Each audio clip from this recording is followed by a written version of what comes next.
Ayan, para kay Papi, happy Father's Day sa'yo. Hindi ko papahabain. I-message ko na lang sa'yo. Pero mahal na mahal kita. At salamat sa mga wisdoms and lessons na tinuturo mo sa akin hanggang ngayon na mas tumatanda ako. Mahal na mahal kita and I always pray for you.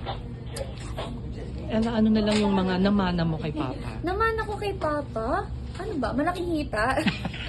Yan? Alam na lahat yan? Physical. Oo, malaking hita. And siguro, sana, yung understanding.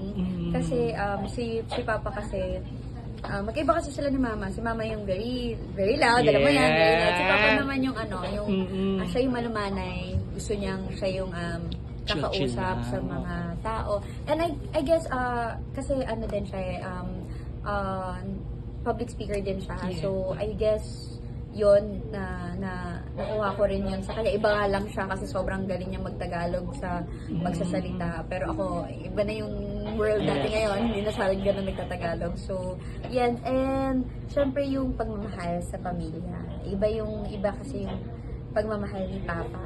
Hindi siya ganun ka-showy pero mararamdaman mo kapag nagsalita na siya na mahal na mahal niya kaming mga anak niya at syempre yung mga kapatid niya, lahat ng family niya.